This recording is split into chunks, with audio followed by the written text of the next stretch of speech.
Okay, so yung third problem natin is all about April 1, ABC Company acquires 1 million 12% bonds dated January 1, 20x1 at 98% including interest rate. So, yung journal entry natin, so discuss natin dito, di ba? Na-discuss na natin yung discount, na-discuss na natin yung premium. So, ang gagawin natin dito is compute din natin ulit yung ating yung magiging journal entries and of course yung mga interest receivable na kasama nito. Okay? So, game. So, dito tayo dun sa i-highlight nyo tong including interest rate. Okay? So, ngayon, meron tayong 12%. Ano ba yung 12%?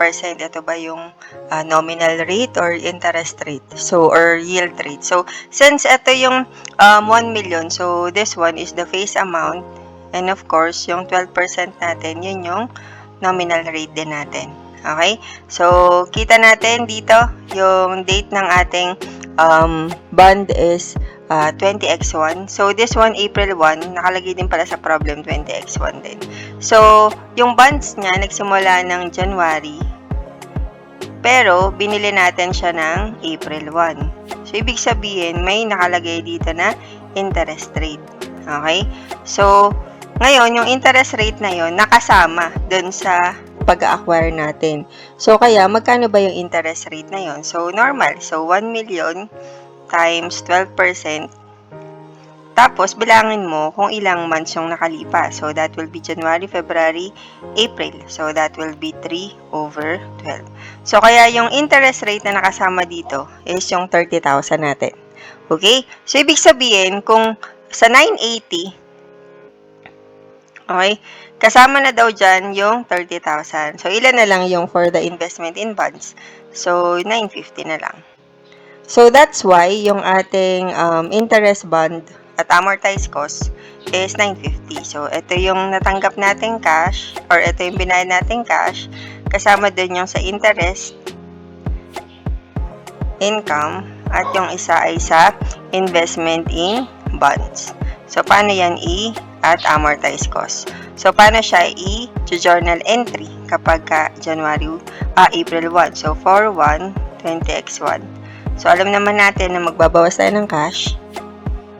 Okay, so yung cash natin is 980,000. And then, of course, kapalit nun yung ating investment in bonds at AC na 950,000. And then, of course, kasama din yung ating interest income na 30,000.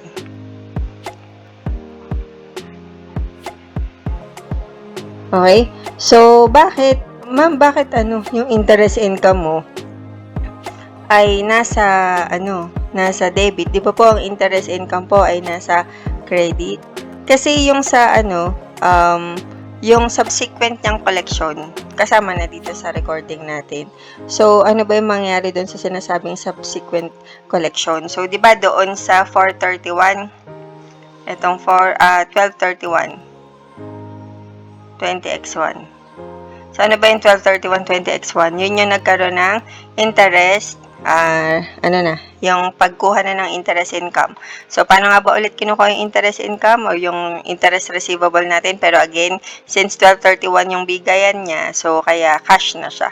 So, yung ating interest income, of course, yung 1 million times 12%. So, ang sagot din ay 120,000. Kaya dun sa huli, yung sa 1231, di ba yung magiging collection natin ay cash na 120,000, tapos interest income na 120,000. So, yan yung di ba yung interest income for the whole year. So, since nabawasan na yung interest income ng 30,000 dahil na siya, na kasama na siya dito. So, kaya 90,000 lang talaga yung magiging interest income mo sa huli. Okay? So, ngayon, kung ayaw mo naman ng ganyan na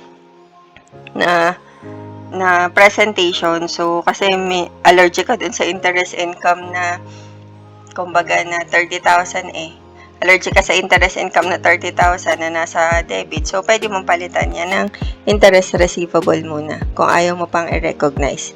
Then, eventually, ang mangyayari dyan, kunwari, di ba allergic ka nga sa interest income na nasa ano. Hindi ako, I mean, kasi may ganun tao na ayaw niyang makita yung unconventional, yung hindi, kasi nagkakaroon siya ng confusion. So, pwedeng investment in bonds, in AC, tapos palitan mo muna to ng interest receivable.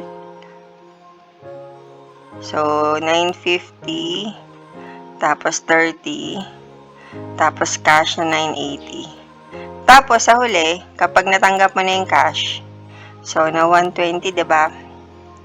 So, mangyari dyan, magkakaroon ka ng interest receivable later. Okay? So, paano ba siya?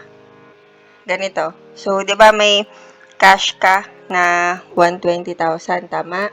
So, yung 120,000, ang mangyari dyan, magkakaroon ka ng interest receivable na 30. Tapos, magkakaroon ka ng, ano ba to? Yung isa, yung interest income na 90. So, at the end of the day, 90 pa rin yung interest income mo. Okay? So, yan yung kapag ka meron kang kasama dun sa including interest. Okay? So, yan. May alternative way naman. If ever ayaw mo talaga makita yung interest income sa credit side. Okay? So, next natin ay proceed naman tayo dun sa excluding naman. So, pag sinabing excluding, so papalitan ko lang to. So, copy ko lang to. Punta ko dun sa kabila, ay sa baba. So, excluding naman is ito.